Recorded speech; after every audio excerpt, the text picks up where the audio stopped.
Yes, this is the front bench, health for all, ensuring medicines are safe, available, and hospitals work is our topic tonight. But of course, not forgetting that we are going in for our polls, but as you go in for the polls, you must be healthy. What needs to be done, what is required for your body, and what else do you have to know when it comes to our health system of Uganda?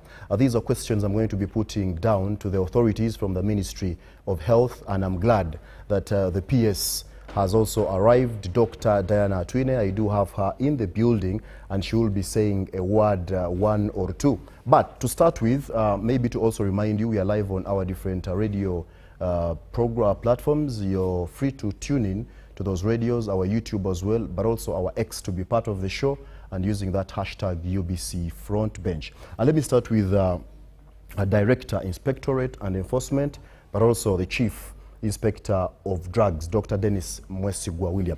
Good to have you on the show, Doctor. National Drug Authority, a Ugandan wants to understand, what is your mandate?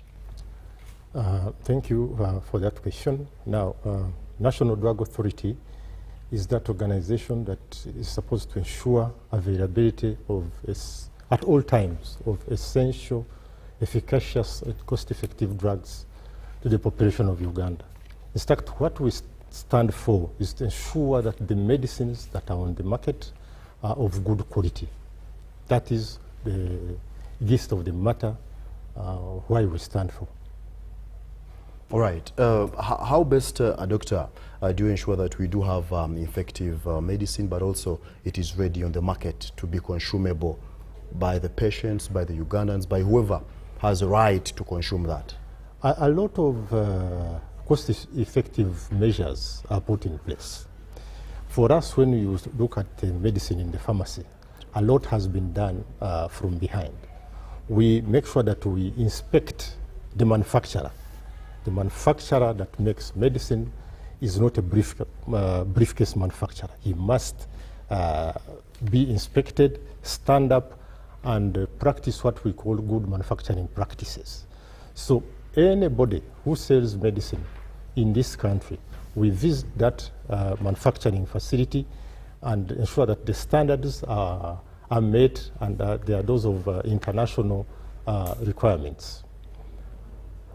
After visiting and inspecting the manufacturer, we give what we call a GMP certificate, Good Manufacturing Practice Certificate. Mm-hmm. After that, we pick the medicines that he is supposed to sell on the market. He gives us the literature that we review and ensure that the literature within what we call a dossier, a set of documents that we are going to, that accompany that medicine, qualify and meet the quality standards. After reviewing the literature, remember we have inspected the manufacturing facility, we have qualified it, we have reviewed the literature related to the medicine, then we test the medicine. We have got a laboratory here in Mulago. It's a world-class laboratory. Now, when the product the manufacturing facility has been inspected, the literature is reviewed, we test the product. Now, the product is put on what we call a register. Whatever we sell in this country is on the register. So you cannot bring anything outside the register unless special circumstances require that that product comes in. So after manufacturing, registration, testing, now we allow the product to come in the country. Now, you might say that, okay, you have gone there, you have inspected the plant, you have seen what they are doing.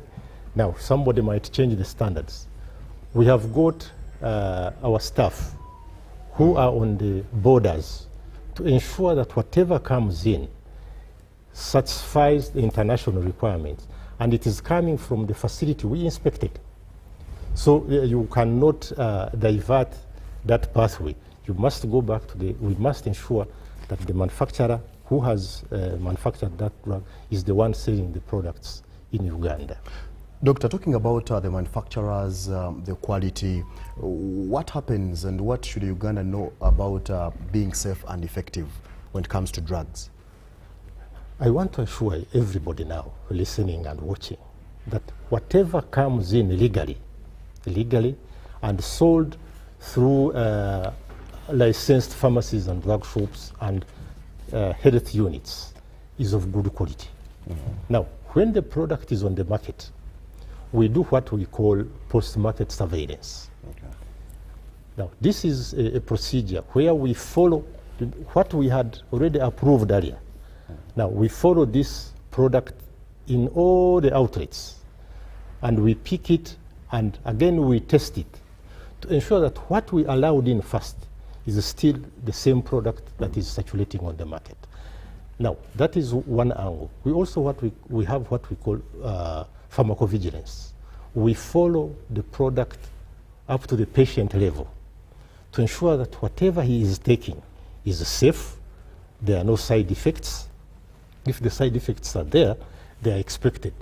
If there are bad side effects, we withdraw the product from the market. So again, I want to assure Ugandans who are watching us and listening that whatever is circulating on the market and has come in illegally, it is of good quality and they should take that medicine. All right. Thank you. PS, thank you so much for always sparing time. I want to give you credit, PS. Last week, I managed to go to certain parts of the country. Lira, Mbale, Ambara, Luwero. Lira Regional Referral Hospital, construction is ongoing. I found their medicine. Health workers are working. That is my personal opinion. Mbale, Health Center 3 is in Mbara. I went to Bubare Health Center 3. What I got there was surely amazing. I must give you credit. But away from that, promises are being made and have been made by the president. Even where he is doing campaigns right now, he does talk about health facilities, how to improve our health care in Uganda. But how prepared is the government when it comes to the hospitals that we have to deliver that quality care across the country? I want to thank you so much for giving us also yet another time to come and explain to the population on the service delivery as far as health is concerned.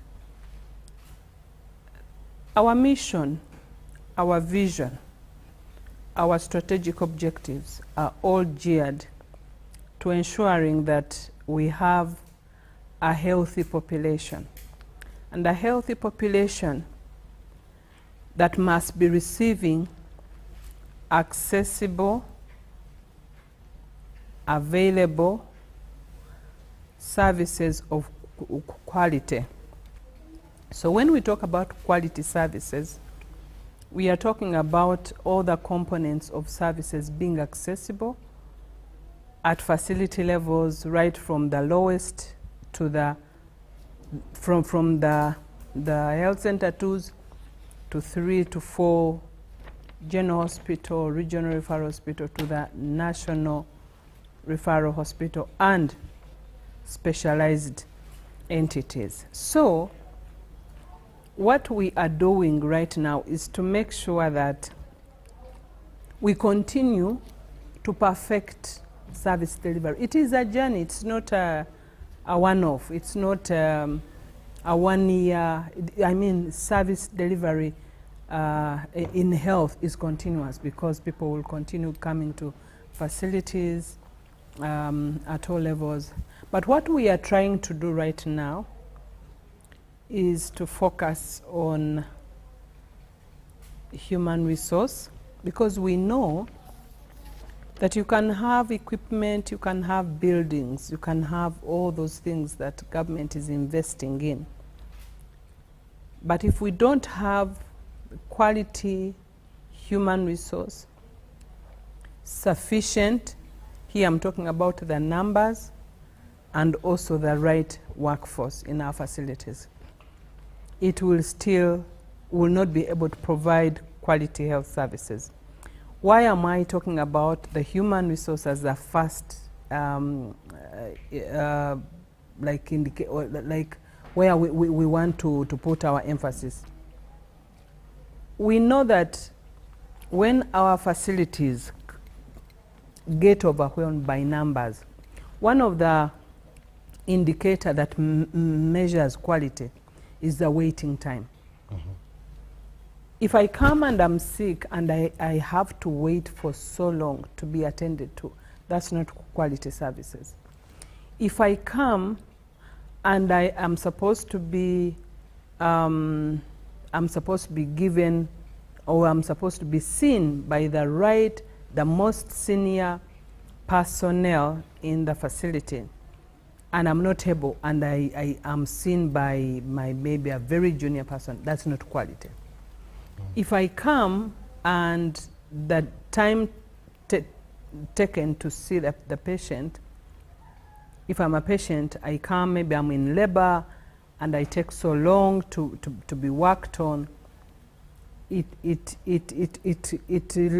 just ceases to be the normal process of labor, but it can actually endanger my life. So quality is a big factor for us, and it is a continuous, our aim, our objective is to continue to provide the services, but we focus on just not access, because access, I think largely we have worked on it. When you look at the investment government has put in place of having sub-county, you know, every sub-county has a health center. Of course, there are some that we haven't gotten to especially in the town councils, but 91% of our population now can reach the facilities within 5 kilometers. Okay. So the access is largely both primary and tertiary. Okay. We primary, secondary, and also tertiary services. But I think going back to what I was talking about on the human resource, we do believe that because the population is growing. Today I was amazed. Today the whole day I spent in Kasese, and I had opportunity to visit quite a number of hospitals. I visited Wera today this morning. I was in Rukochi, I was in Nyabirongo, where the president had a rally today.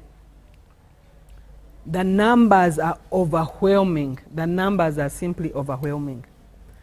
But those numbers must be matched by the numbers of the human resource in order to have quality. But in order to do that, we need to make sure that we have sufficient wage. And this is what government is doing right now. We expanded our structure. Our structure was smaller. It was really small. But now our structure, our new structure, will cater for that. We'll be able to address that issue. And that structure helps us now to bring the doctors even nearer to the sub-county, so because we want even health center 3s to have a doctor. So by doing that, we'll be addressing the quality issues. Okay. Dr. Jackson Orem, Executive Director, Uganda Cancer Institute. Thank you so much for joining us. Welcome to the front bench. Thank you, Jethro. And a very good evening to my colleagues on the panel and also to our viewers. It's a pleasure being here. Straight out to the point, cancer cases are increasing.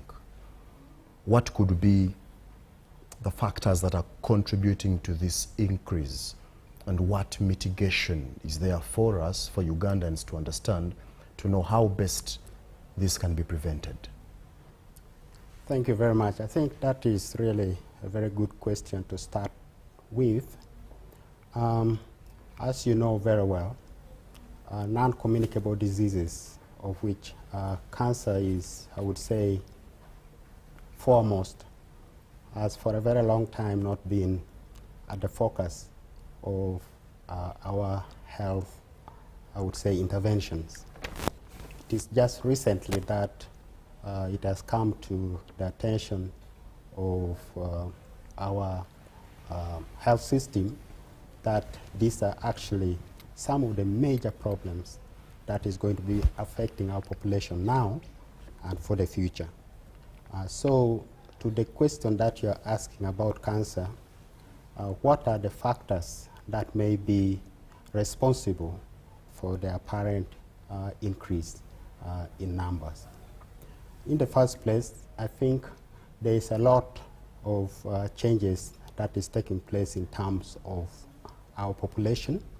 Our population is getting higher, and by that factor itself, the fact that there are more people who are getting at risk of getting these diseases like the non-communicable diseases like cancer, just the sheer increase in population means that actually the numbers will go up.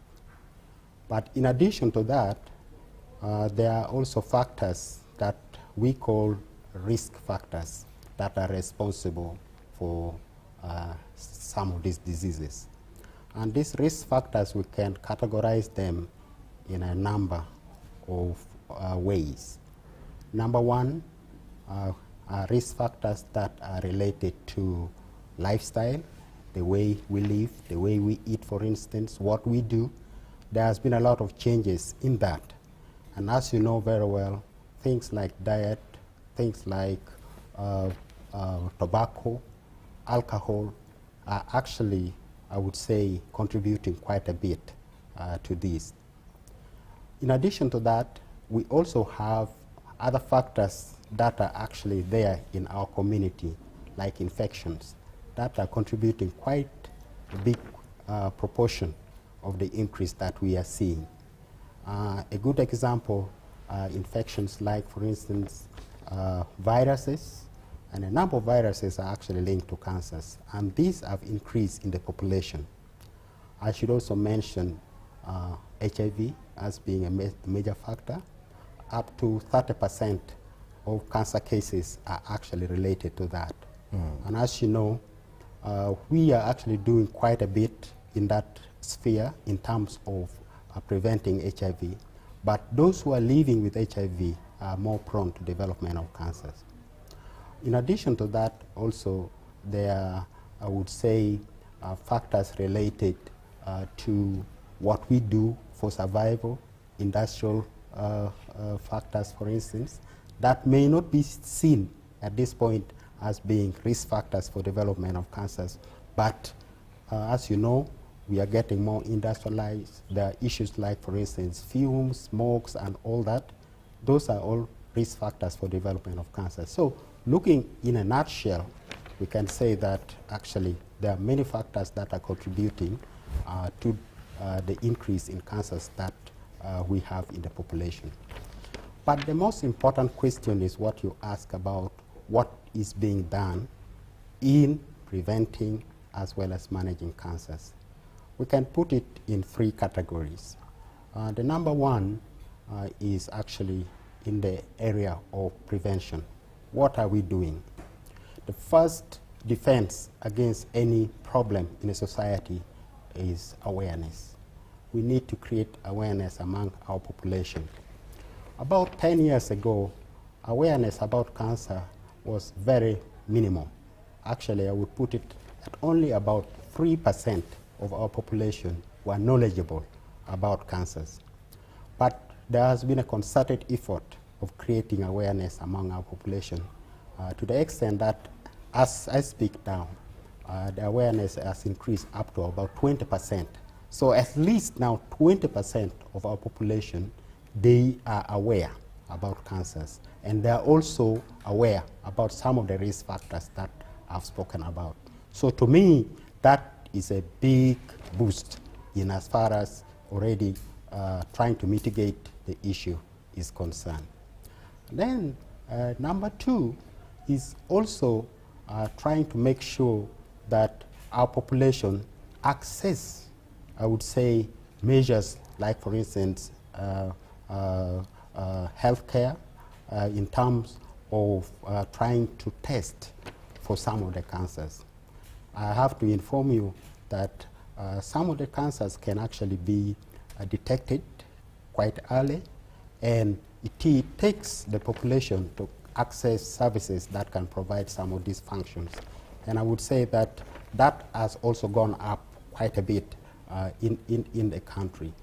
An example I can give you is that for the cancers that we do know that have at least some, I would say, measures that can be done to detect them early and to treat them early and to have good outcome. For instance, cancers like the ones we see in women, like cervical cancer, breast cancer, and to some extent now, prostate cancers in men. Actually, the population accessing now testing for these cancers has actually gone up. And then, of course, now the third measure that we have in place is that we are also increasing access to treatment. If you went to the Uganda Cancer Institute, you will find that there is a lot of investment that is going on. And this is very important because if you create awareness in the population and you do not have where they can go to, for instance, get tested, and even if they got tested, they cannot have access to services like treatment, then that means you have not done anything yet. Mm-hmm. And as I speak now, there is actually a lot that is going on, and to the extent that actually access to treatment has gone up. And this, I can say, has also increased. About 10 years ago again, our access to treatment was just at about 5%. But as I speak now, access to treatment for people who can actually make it to the Uganda Cancer Institute is up to 23%, which is actually a very big boost. Okay. Thank you, Dr. P.S. Let me come to you. Dr. Orem talked about access to treatment. Did talk about quality health care. How far with the establishment of these regional cancer institutes across the country? Because when we talk about cancer, many people talk about Mulago. Yeah, it is just to build on what Jackson mentioned. When we increase the awareness, people will start going for routine check. Mm-hmm. In the process of doing routine check, they'll be able to detect, we'll be able to detect early the cancers. And when we detect cancers early, there is a higher possibility that actually that cancer can be cured, because if you detect it at stage 1, stage 2, you can actually have treatment even in the country and it cures. Mm. So in order to do that, we have focused on making sure that we set up regional centers.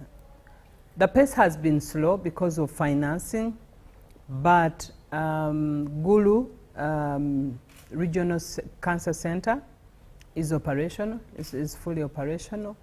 Mbara, we are in the advanced stage of establishing the regional cancer centers. As we go along, we shall scale up those services to all the regions. Because if you go right now to the Cancer Institute is talking about, there are so many patients, so many patients.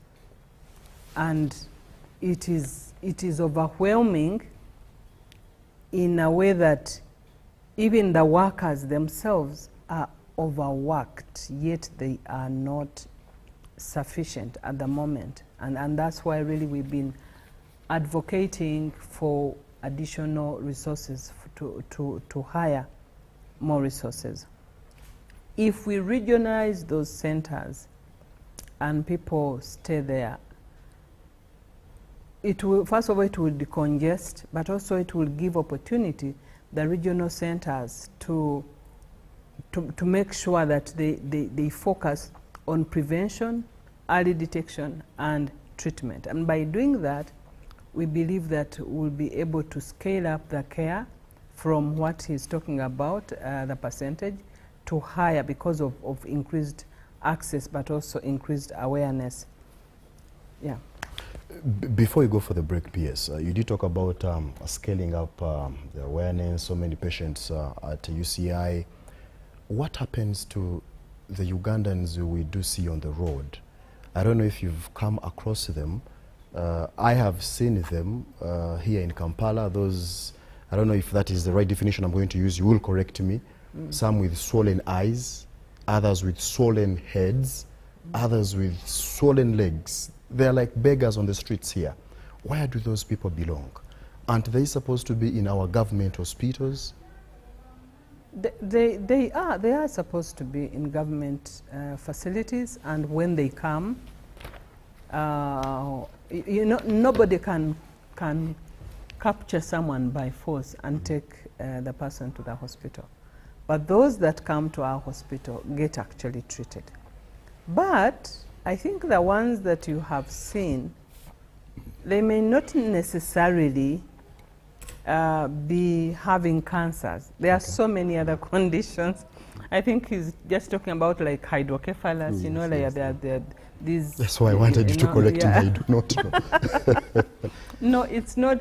It's not true that everybody you see on the street has maybe big head or some deformation. That is cancer. No, that's not true. There are so many other. What you are talking about, for example, the swollen leg, could be lymphedema, and lymphedema may not be treated. I mean, it is, you can only protect or prevent. But when somebody comes after has had a very long-standing lymphedema, it may not do much. So the person will just need to be counseled and supported, but it may not change. So that's why we continue to educate the public. It is good to get into a habit of regular check. And also, even those kids you see with hydrocephalus heads, it means that they were born with a defect in the spine. Then when the bones, as the child was growing, they closed some, so the fluid in because always there is a circulation between the brain and also the spine. So if there was some defect, you've had a condition called spina bifida. So when it is not detected early and corrected, then those children, you know, because the head keeps on expanding. So that one at that level you may not. So it's not cancer.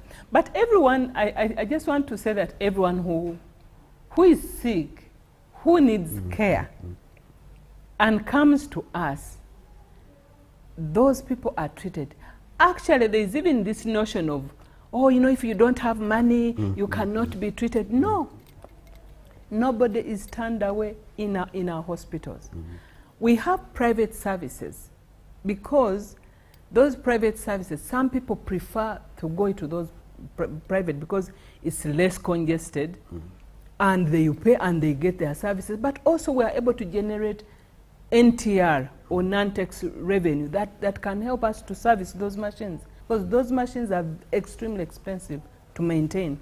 So if we don't add some money for those who can afford, and that's why we've been advocating for national health insurance, because no single country can provide quality services if people are not contributing. Even the richest countries contribute, the people, the citizens contribute. So here, that's why we are still struggling, because the money that comes from government is not sufficient.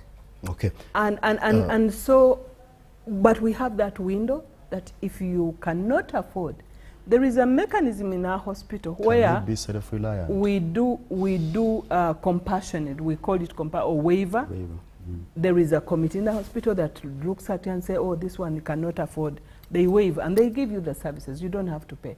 But we don't want also to make it that everyone can, for example, come and access dialysis. Dialysis is extremely expensive. Yes, we are going for a break. There are some questions coming in. Thanks for the program. My concern is that in most cases, government hospitals lack sensitive drugs. Doctor, I think this is yours when we return.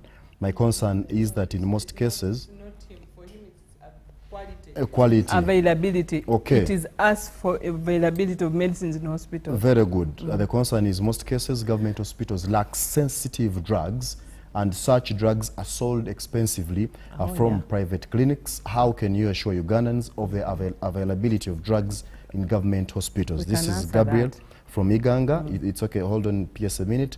This is Andrew from Umbale. Thanks so for hearing. From the PS, there is this issue of wage bill that's making a district not to recruit staffs and promoting staffs. Explain for the public this issue. Thank you. Hello, I'm Michael from Soroti. Thanks for the program. Why is, without them, why is it that NDA members accept reports from inspectors without them going to the premises physically? Okay. Hey, thanks for the presentation. Adrian, I just want to ask why in government hospitals there is no drugs given to the patients after checking up. Okay. Hello, PS. I'm Moses from Weyogere. I did public, this one once enrollment. I applied 3 years, but there is no chance. Okay. I do appreciate the permanent secretary for health he has done for the country. Okay. This one is watching from Rampara district. I wish to know, is it true that people with blood group O stand a high chance of escaping cancer? Thanks for the health talk. Ladies and gentlemen, the front bench continues. Let's go for that short commercial break. We'll return to answer those questions.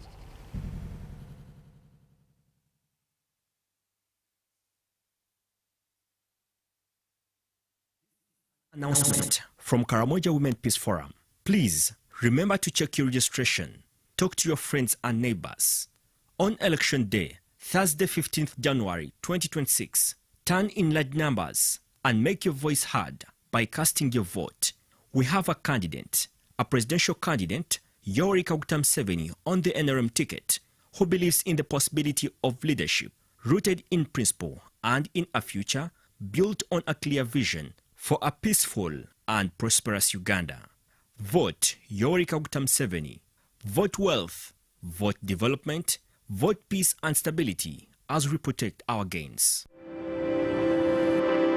Electing your leaders at various elective positions is your fundamental human right. Here's how to cast your vote safely and correctly. Step 1. Go to the polling station where you're registered. Step 2. Present your national ID or voter location slip for officials to confirm your name on the register. Step 3. Your identity is verified using the Biometric Voter Verification Kit, fingerprint or face scan. Biometric verification is mandatory to ensure only eligible voters vote. Step 4.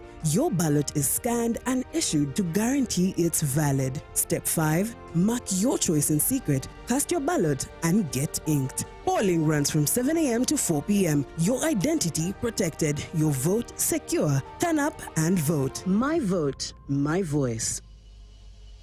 This December, all eyes in Morocco. Africa assemble.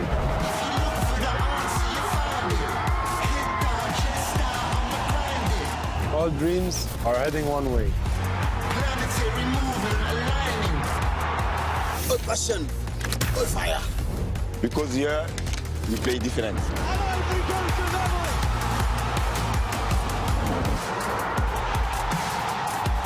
Choose your side. Show your colors. Bring your flag. And we welcome you to Morocco. You guys ready?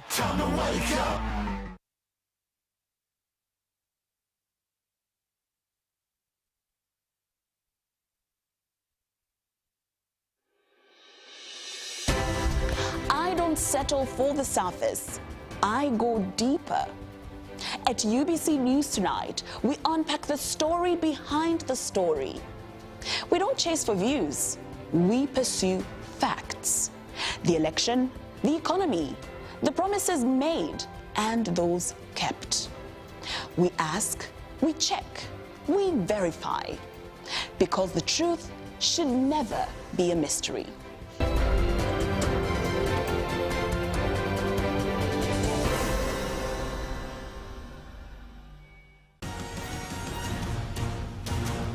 This is the Front Bench.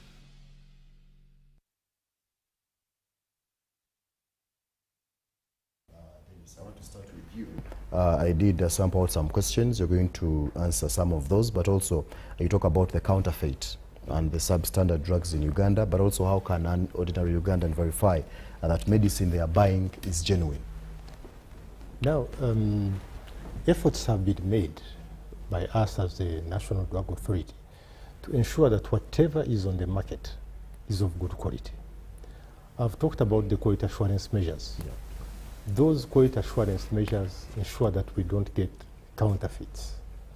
For example, whatever comes in through the gazetted ports of entry is checked against the standards that are set for that medicine. So we don't expect counterfeit medicines to come through gazetted ports of entry. Those who smuggle, it's a very small portion, but whatever we see on the market, in the pharmacies, in hospitals, is of good quality. I've told you, we have a post-market surveillance system that visits all drug outlets, hospitals, and picks samples, and we test them. Where we find that these drugs are counterfeit or substandard, they are withdrawn. So, back to your question, where should the patient go or identify a counterfeit and a good medicine? My sincere advice is that buy medicines from a licensed drug outlet, a gazetted hospital, a licensed drug shops. You should not buy from big couples, vendors and all that. You are not sure of what you are buying. So my sincere advice is to buy the medicines from a licensed drug outlet. You are sure of the quality. If something happens, you know where to go and report, and then we are able to retrieve that medicine. Okay. And about the questions I sampled, do you have any that... I heard somebody saying, how do you inspect an outlet and the person sends a report to NDA for him to get a license? I think that's it's a unique situation. I've never heard of that, because we have inspectors throughout the country, and now we have even improved. We have brought a software where somebody goes to the software system, applies for a license. Our inspectors visit the location, and the location, licensing a drug outlet, you must qualify the location, you must qualify the personnel who are working in that drug outlet, who are able to handle the medicine and handle the patient. So there is no way we can sit in our office and expect a client or any other mwananchi to send a report and inspect himself, because the local person does not know what we expect from him. So I think that's, I have not met it, and I think it's an anomaly. If it is there, we are available. We have regional offices distributed throughout the country, and we also work with the districts, the district medical officers. And at the district, we have got inspectors of drugs. So these people should report, come to us, and we give quality service. Okay, Dr. Jackson, how affordable is our cancer treatment today? Cancer treatment at the Uganda Cancer Institute is free for everybody. Actually, we provide free anti-cancers to those who are poor, and even the very rich are actually accessing this at the Uganda Cancer Institute free of charge. In as far as quality is concerned, because the topic for today is about that, we access our anti-cancer drugs. They are manufactured for us specifically and brought into the country. And I'm very glad to inform you that this has been made possible because of also our collaboration with the National Drug Authority. I want to thank the Secretary of the National Drug Authority for making this possible. There are certain drugs that are IN, that are just new on the market. They may not be fully registered, but with our collaboration with National Drug Authority, they do come.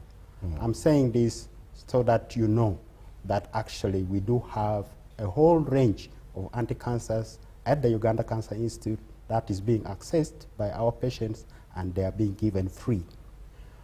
Accessibility to anti-cancers is at about availability of anti-cancers now stands at 85%. 85%, those are what we call essential anti-cancers, and they are also given free.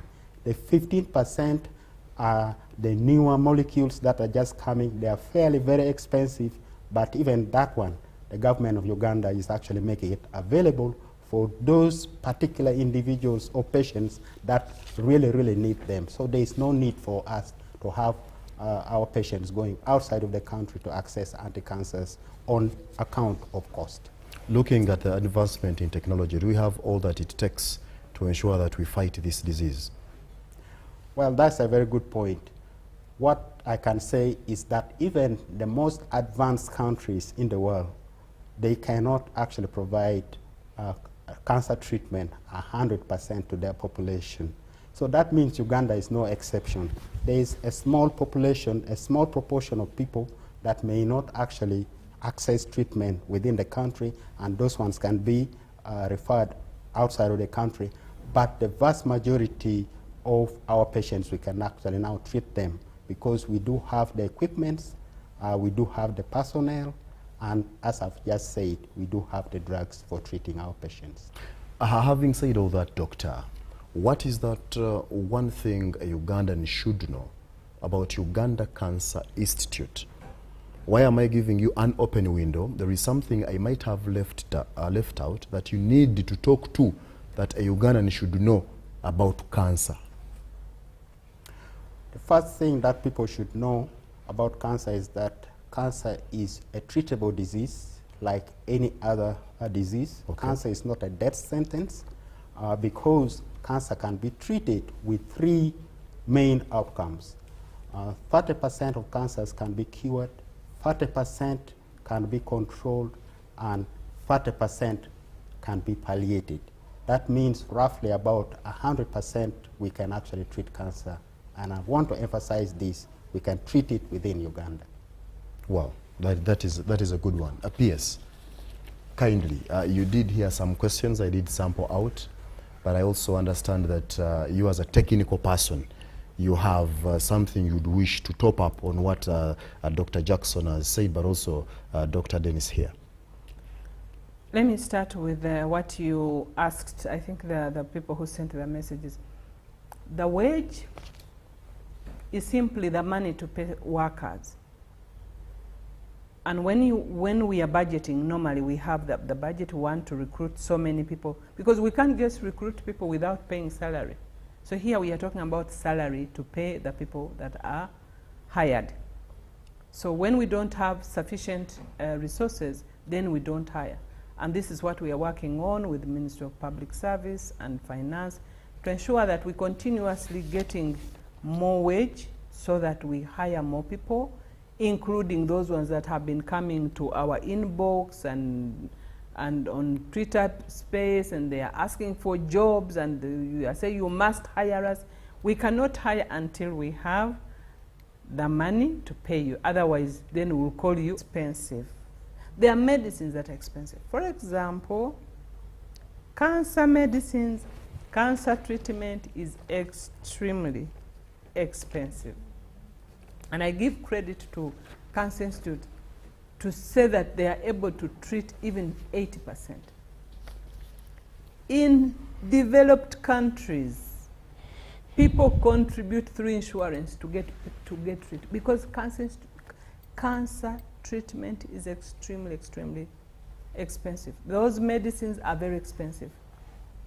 They are not like you are buying Panadol or Coartem. No, they are in millions of Uganda shillings. So if we have more numbers, that demand is big, and we don't have that fountain of resources that will continue flowing, we must focus on taking personal responsibility, making sure that we get checked early, make sure that if we are sick, we go, and even when we are not sick, we go and do routine check, because that's how you detect. When you detect cancer early, that 30% you can cure completely, and you go home and you are declared and cured. And that is even cheaper than if you are going to go through you know, the other 30% that you're controlling, because controlling, you are literally just maintaining on this expensive, like for example, if you have one of the type of leukemia, you continue taking those expensive medicines for a long time. So the best medicine is to prevent. Lastly, I think we'll come back and explain, because you know, when we health is very wide. Health is extremely wide. We've hardly touched the surface. When we talk about access to care, we are also talking about both affordable but also the expensive medicines. When you go to Mulago, it's not true that everyone is buying medicines there. No, there are actually medicines that are very expensive. If you go to Chirudu for dialysis, the service they offer you there, you will pay something like maybe 200,000 for dialysis. When you go to a private hospital, you pay up to 600,000 a session. It means that you are paying 200,000. It's not that this medicine is cheap. No. It means that government is contributing 400,000 for you, and then you are contributing 200,000. Now that is the power of, if we go into national health insurance, where we pull some resources so that if I am not sick but I've contributed, that money can pay for someone who cannot afford. So we pull resources so that we move people to pay out of pocket, because even 200,000 for a common person for dialysis is extremely expensive. Mm-hmm. Today I was amazed when I was in Yabirongo. It is a health center for deep in the mountains of Rwenzori in Kasese, where the president was today. And I was amazed when we established that facility, because the majority of those people in Bukonzo East used to be referred to Kagando. Kagando is a private not-for-profit. When we opened the theater and maternity, when we set up, the movement, the crowding of the mothers in that facility, they are delivering over 300 mothers in a month. They are doing over 20 cesarean sections. So I asked, why did they get all the, where are we getting all these numbers? They said, oh, these people used to go to Kagando. But even to pay for a cesarean section at 300 or 400,000, it is, for a common man, is too much. And that's why now there is a whole movement of patients to all our facilities. They are all crowded. Why? Because they are not paying. So we need to find a way, and really I hope I will come back here. Yeah. And we talk about the importance of us having pooled resources to take care of the people, so that we avoid catastrophic expenditure. Yes, to be honest, true, you said you need to come back here. I have 3 minutes, but still, you as a technical person, we need to bring back the ED of Cancer Institute to come and explain more about cancer, but also National Drug Authority. It is very important. But PS, as we wrap up in 2 minutes, can you talk about the choose? Recently you did disperse community health extension workers, but also hint on how best we can be self-reliant as a country to stop depending on these other countries, so as to have a moving system. One is that our strategy is to make sure that we educate more of the population, so that they know that they have a responsibility to take care of their health. Number two, we need to continue educating our people to ensure that they focus on disease prevention at their household. How are we doing that? That's why we are rolling out the choose. Our choose are able to go to the community, to the household, teach them on nutrition, ensure our mothers go for antenatal, ensure that our children are all immunized, ensure that sanitation at household is done. We encourage mothers to go and test so that those who have HIV, they can have normal babies. Encourage people to screen. We are screening at household. There are people who have hypertension and they don't know. There are people who have diabetes and they don't know. So that's why we are giving choose. The BP machine, the glucometers, they go at household, they screen. And when they find people who have hypertension, diabetes, they are linked to care so that we reduce on the population coming with really advanced complications of these non-communicable diseases. So the choose are aimed at increasing awareness, educating the public on ensuring that people are linked to care and also primary services, primary health care services. And also now we want to introduce now the social service committees. Social service committees are under PDM. It is the fourth pillar. Okay. That one, we are trying to make sure that the local leader at parish become interested in supervising, receiving reports on social service at parish level, come up with recommendations, make sure that people go back and implement at that level. If we do that, it will have a multiplier effect the whole country and will reduce the disease burden in the country. We'll be able to save money. We'll not be talking about, oh, mtuongera amalagala maya bichi bichi, edwariro yongera ko ward bichi bichi.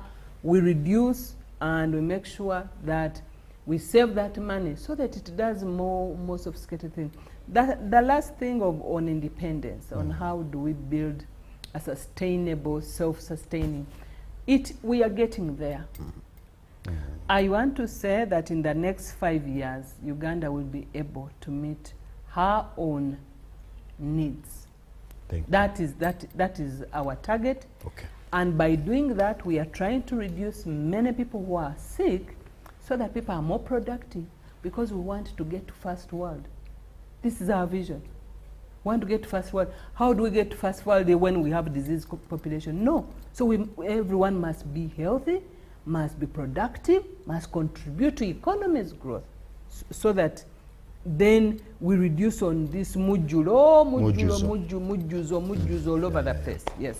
Thank you so much, Yes. Permanent Secretary, Minister of Health, Dr. Diana Twine. Thank you so much, Dr. Jackson Orem, Executive Director, Uganda Cancer Institute. Thank you so much, Dr. Dennis Mwesugo William, Director, Inspectorate and Enforcement, but also the Chief Inspector of Drugs. Ladies and gentlemen, like the PS said, we shall get some other time and bring each of them independently so that we go deep into some of these matters, because they are very crucial for the Wananchi to understand on what needs to be done to have a good, healthy body, a healthy mind. But of course, not forgetting that these are things we have to change when it comes to lifestyle. Those who have sent in your messages, thank you so much. Those who have been listening live on our different radio platforms, thank you so much. From me and the entire team, I am Jethro Kasaiji. Good night. Oh, Uganda.